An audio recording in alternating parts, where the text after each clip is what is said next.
Hello friends, welcome back to my channel. இன்றைக்கி நான் ஒரு ஹெல்த்தியான கசப்பே இல்லாத ஒரு பாவக்காய் சூப் எப்படி பண்ணுறதுன்னு உங்களுக்கு பண்ணி காமிக்க போகிறேன்.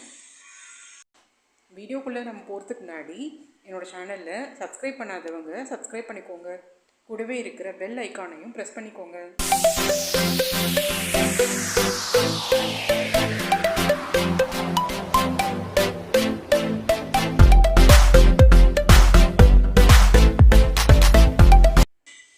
பாவக்காவை உள்ளே இருக்கிற சீட்ஸ் எல்லாம் எடுத்துகிட்டு கட் பண்ணி வச்சுக்கோங்க. அடுத்ததாக பைத்தம்பருப்பை வாஷ் பண்ணி வச்சுக்கோங்க. வெங்காயம், பூண்டு இது ரெண்டையுமே கட் பண்ணி வச்சுக்கோங்க. அப்புறம் பெப்பர் பவுடர், அவ்வளோதான்.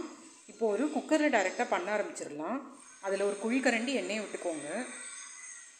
நான் இன்றைக்கி எண்ணெயும் தேங்காய் எண்ணெய் ரெண்டையுமே மிக்ஸ் பண்ணிகிட்ருக்கேன்.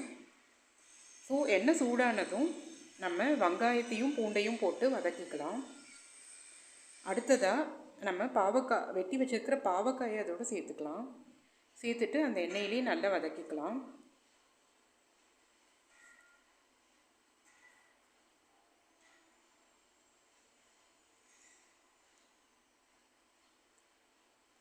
பாவக்காயோட கசப்பு வாசனை போகக்கூடாதுன்னா எண்ணெயில் கொஞ்சம் நல்லா ஃப்ரை பண்ணிக்கணும். ஃப்ரை பண்ணால் தான் அதோட பிட்டர்னஸ் கொஞ்சம் போகும். இப்போ நான் திரும்பவும் மேலே கொஞ்சம் தேங்காய் எண்ணெய் விட்டுக்கிறேன். விட்டுட்டு நல்லா நம்ம மீடியம் ஃப்ளேமில் வச்சு அடி பிடிக்காத மாதிரி நல்லா ஃப்ரை பண்ணிக்கலாம்.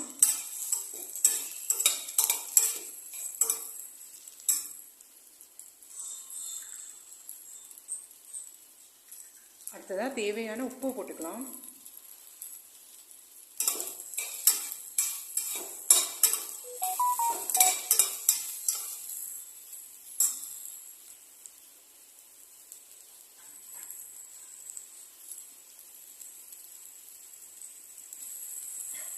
அடுத்ததாக ஊற வச்சிருக்கிற அந்த பருப்பை எடுத்து போட்டுக்கலாம்.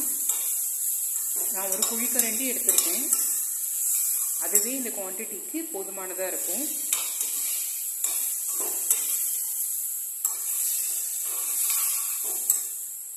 இப்போது பைத்தம்பருப்பையும் அந்த போட்டுட்டு நம்ம எல்லாம் சாட் பண்ணியாச்சு.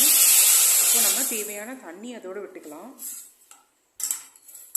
நான் இன்றைக்கி ஒரு சொம்பு ஃபுல்லாக தண்ணி எடுத்து வச்சுருக்கேன். அதை அப்படியே விட்டுருக்கேன். திரும்பவும் இந்த தண்ணி பத்தாது, திரும்பவும் விட போகிறேன்.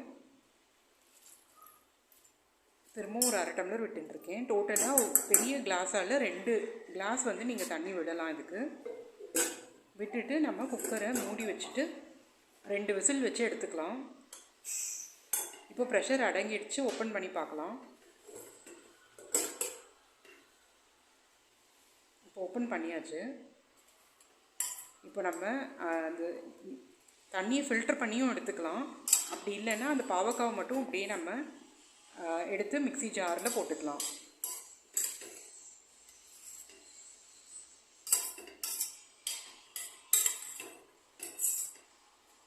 இப்போ அதே மாதிரி எல்லா பாவக்காய் எல்லாத்தையுமே காய் பருப்பு எல்லாத்தையுமே நம்ம அப்படி ஃபில்டர் பண்ணி போட்டு நம்ம என்ன பண்ண போகிறோம், அதில் ஒரு டம்ளர் தண்ணியும் ஆட் பண்ணி நல்ல ஜூஸ் மாதிரி அரைச்சிட்டு வர போகிறோம்.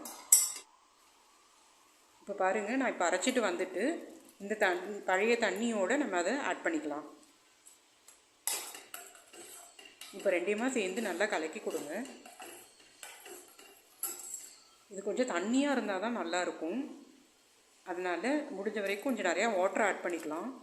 திரும்பவும் மிக்ஸி ஜாரில் இருக்கிறது வாஷ் பண்ணி திரும்பவும் ஒரு 1/2 டம்ளர் விட்டு அதில் ஆட் பண்ணிக்கலாம். இப்போது கொதிக்க விடலாம். இந்த கன்சிஸ்டன்சி கரெக்டாக இருக்கும்.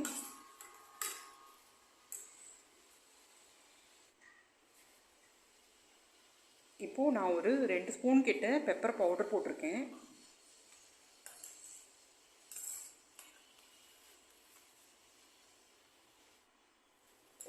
இப்போ நல்லா கொதி வந்துடுது பாருங்கள்.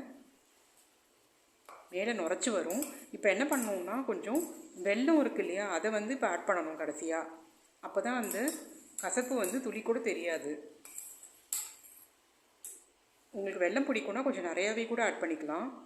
பாருங்கள், இப்போ நம்ம பாவக்காய் சூப் ரெடி ஆகிடுச்சு. இது சுத்தமாக கசப்பே இருக்காது, உடம்புக்கு ரொம்ப நல்லது. நீங்களும் உங்கள் வீட்டில் ட்ரை பண்ணி பாருங்கள். பிடிச்சிருந்தா லைக் பண்ணுங்கள், ஷேர் பண்ணுங்கள். என்னோடய சேனலை மறக்காமல் சப்ஸ்கிரைப் பண்ணுங்கள். பை.